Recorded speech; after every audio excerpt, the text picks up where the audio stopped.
parler dans cette nouvelle émission de Providence, une nouvelle causerie que je donne, d'un certain nombre de sujets comme ça, un petit peu éclectiques, et sur lesquels j'ai envie de faire passer des messages. Alors, l'une des nouvelles idées que j'ai développées depuis pas très longtemps, qui me paraît très prometteuse, c'est celle de la question du bien et du mal.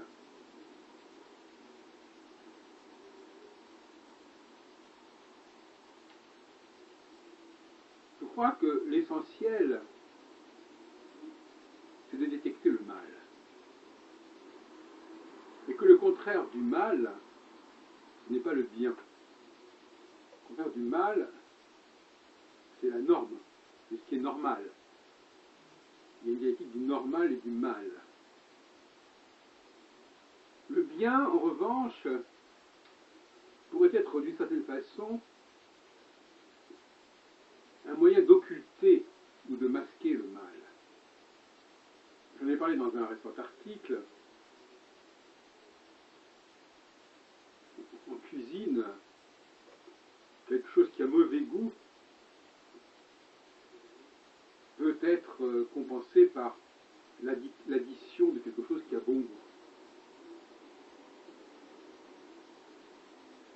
Et ainsi de suite.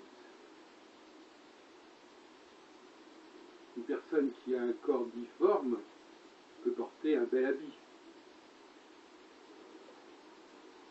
Une personne qui n'a rien à dire peut lire un texte intéressant. Or, dans bien des cas, on se polarise sur le bien. On dit ça c'est bien. Ça c'est bien, mais ça nous fait oublier le mal. Ça occulte le mal.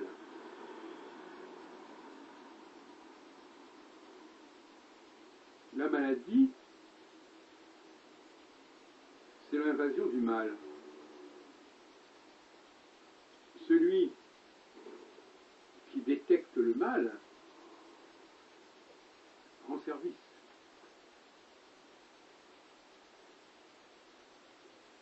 Surtout s'il le détecte suffisamment tôt.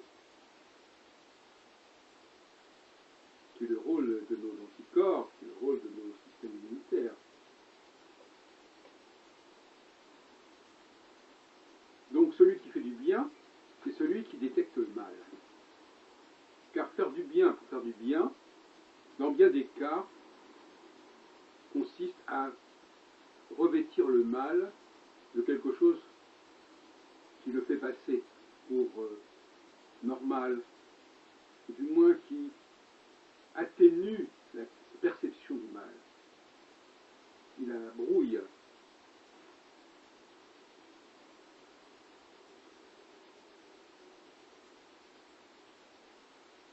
Et donc, il faut que nous préservions notre capacité à percevoir, à capter le mal, c'est-à-dire quelque chose qui n'est pas normal, comme je disais, quelque chose qui enfreint la norme, qui cloche, quelque chose qui cloche.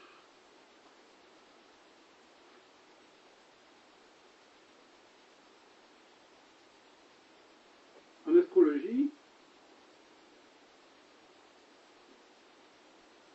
l'astrologie nous parle du mal. En fait. Elle ne parle pas du bien, elle nous parle du mal. Puisque dès qu'il n'y a plus de mal, on est dans le bien.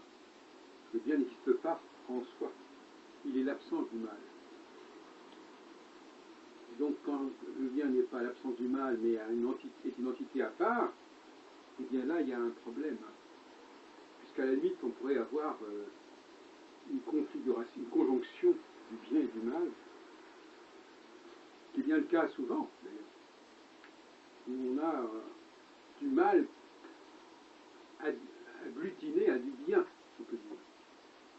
Ce qui me permet d'ailleurs de revenir sur une critique que je fais des astrologues qui, par exemple,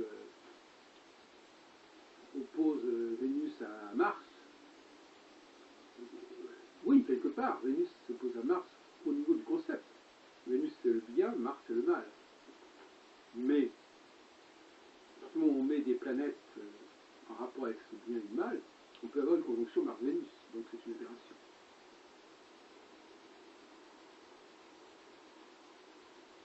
Mais, effectivement, d'une certaine façon, ce qui est important, c'est de détecter le mal. Et donc, ce qui est important, c'est de voir l'élément martien, et pas de voir l'élément vénusien. Ou si on préfère, Vénus, ce n'est pas le bien, Vénus, c'est la norme, ce qui se passe normalement. Et Mars, c'est ce qui ne se passe pas normalement. Donc, il n'y a pas des dialectiques du bien et du mal, il y a une dialectique de ce qui est normal et ce qui est anormal. Et ce qui est normal, silencieux, si on peut dire. Il se produit, et voilà, il est là, il n'y a rien à dire, voilà, il n'y a rien à signaler, c'est reste. Quelque chose qui est marquant, le normal. Ce qui est marquant, c'est le retour à la norme, à la normalité, après justement qu'il y ait cette menace du mal, ce danger du mal. Il me semble que là, nous avons un progrès dans la pensée dialectique, puisque trop souvent, on entend parler de la lutte du bien et du mal. En fait, ce qu'on appelle le bien, le bon, c'est encore pire que le bien. Donc, que les Anglais confondent par le mot good, ils disent aussi bien le bon que le bien. Ce qui est bon, c'est quelque chose qu'on va rajouter pour cacher le mal. Donc c'est suspect. Au lieu de nous interpeller, au lieu de nous inquiéter sur ce mal, on nous envoie un leurre qui est le bon, qui est le bien. Donc c'est un premier point. Un deuxième point que je voudrais développer, peut-être un peu dans la même logique, c'est la notion de tentation et la notion de jalousie. Il y a des périodes qui, sur le plan cyclique, là on parle de l'astrocyclon, on parle de l'astrologie cyclique,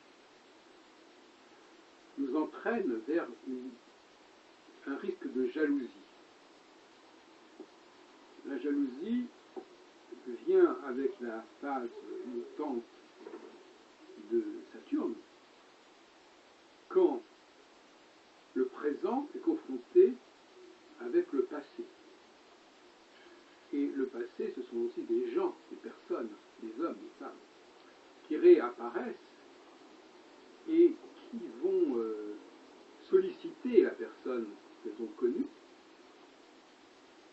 et par conséquent générer une situation de jalousie de la part de la personne avec qui elles vivent, avec laquelle elles vivent, et inversement. La personne qui apparaît est jalouse de la personne qui est déjà là, qui est arrivée après. Drame de la jalousie. Et cet astrologue doit annoncer un temps de la jalousie. Il doit prévenir, dans tous les sens du mot prévenir, de la possibilité de la jalousie. Et d'autant plus que cette jalousie, elle est généralement réciproque, mutuelle. Car dans la théorie que nous développons, nous sommes en plein dans la synchronicité, et doublement. Synchronicité parce que nous vivons tous la même chose, et donc si moi je le vis, l'autre aussi le vit, et synchronicité parce que des événements majeurs, avec une ampleur politique considérable, sont de même nature quelque part que des événements mineurs. Ce qu'on peut regretter d'ailleurs, c'est que les astrologues aient une culture historique, chronologique très médiocre. Alors qu'ils devraient, d'après leur propre présentation, leur propre positionnement, ils devraient disposer d'une culture importante.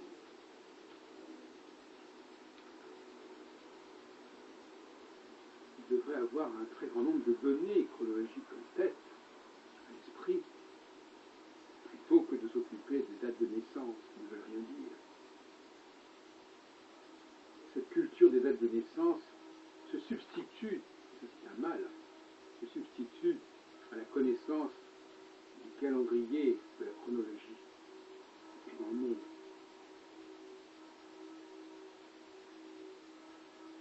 Récemment, j'ai écouté une émission sur le Portugal et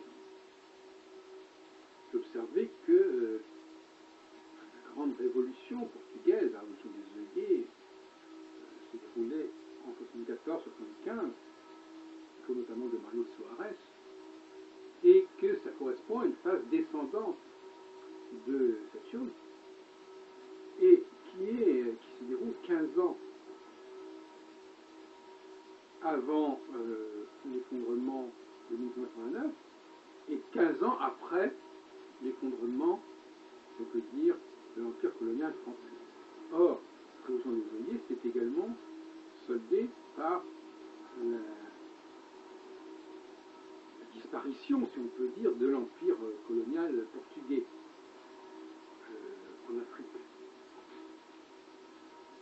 Donc, on a là une séquentialité, 1960, 15 ans après, 74, 75, 15 ans après, 89, 90, qui correspond totalement à la théorie cyclique que nous avons développée, du cycle de 7 ans.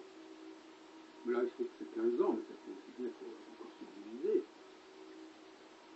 Et il me semble nécessaire, quand on étudie, quand un astrologue étudie justement, un astrologue qui est un bagage chronologique, pour justement ne pas se confondre avec un psychologue ordinaire, il est important que la connaissance chronologique soit très solide. Il faudrait qu'il puisse relier, situer le contexte politico-sociopolitique des événements et de la période qu'il étudie avec ses clients. Si quelqu'un, en 74-75 par exemple, dit certaines choses, eh bien, on peut transposer à des niveaux beaucoup plus modestes, mais avec la même problématique.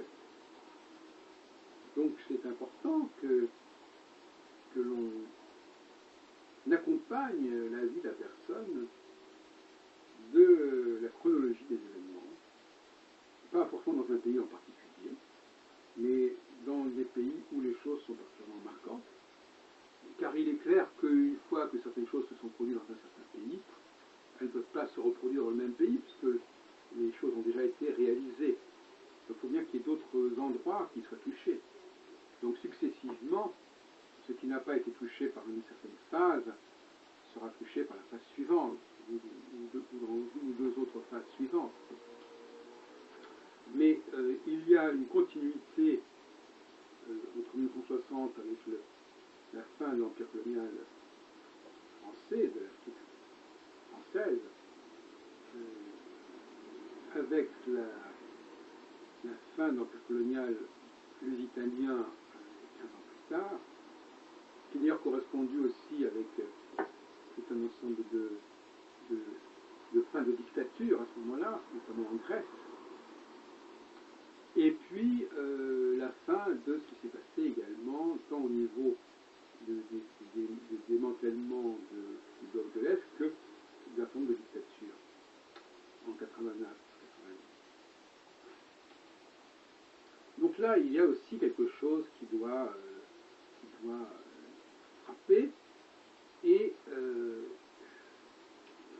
il est important qu'il y ait une meilleure culture chez les astrologues, culture donc chronologique beaucoup plus dense, et culture au niveau de la psychologie, notamment la psychologie du genre, la psychologie des hommes et des femmes. Et ce n'est que si cette culture est renforcée que le métier d'astrologue trouverait encore sa raison d'être, mais au prix d'une énorme transformation, et notamment au prix de l'adoption de l'astrocyclone.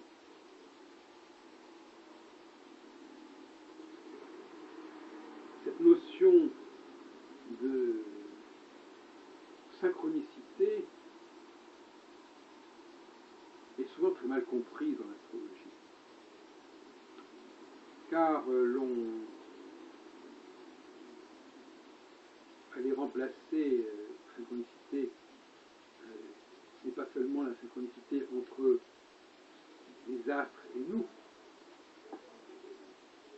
D'ailleurs, dans le vocabulaire politique, on parle de synchronicité, on parle de choses qui se déroulent au même moment sur Terre. Donc il faut d'abord réparer la synchronicité autour de nous, et non pas simplement la synchronicité entre le haut et le bas. Donc ça, déjà, c'est une déviance sémantique regrettable. Mais ce qui me scandalise encore plus, c'est justement qu'il est évidemment plus facile d'étudier la synchronicité entre le haut et le bas, en prenant le bas comme étant uniquement le problème qui se pose à nous, qu'on étudie. La synchronicité consisterait à étudier un très grand nombre de phénomènes qui se déroulent en même temps, au même moment sur la planète, demanderait une culture beaucoup plus vaste que la simple connaissance des éphémérides.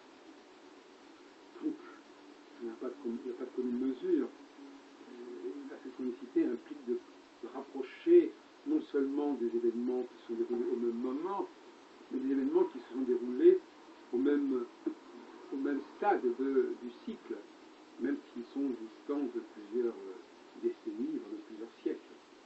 Et pour cela, il faut évidemment disposer d'un cycle unique et un cycle qui soit immuable et imperturbable, et qui ne soit pas conditionné par d'autres facteurs qui pourraient en modifier la signification, qui serait trop facile. Il est important justement de ne pas se donner des échappatoires d'une recherche. Dès que beaucoup d'astrologues, dès qu'ils n'arrivent pas à s'en sortir avec un facteur, se hâtent de combiner avec d'autres facteurs. Et donc, par conséquent, c'est une sorte de fuite en avant, disant oui, mais c'est peut-être pas la même chose, mais justement, dans un cas, il y avait Uranus qui était là, Pluton qui était là-bas, etc. Tout de suite, au lieu de creuser, d'affiner les concepts qu'ils utilisent, ils préfèrent les combiner entre eux ou en rajouter d'autres. Et ça, ce n'est pas acceptable. L'astrologie a fondamentalement besoin d'un cycle qui soit constant, permanent, qui obéisse évidemment à une cyclicité, mais qui revienne de manière absolument rigoureuse et rigide, comme le jour et la nuit, comme les saisons. C'est même la même rigueur de cycle dont il s'agit. Et l'astrologie souffre de ne pas avoir ce type de modèle.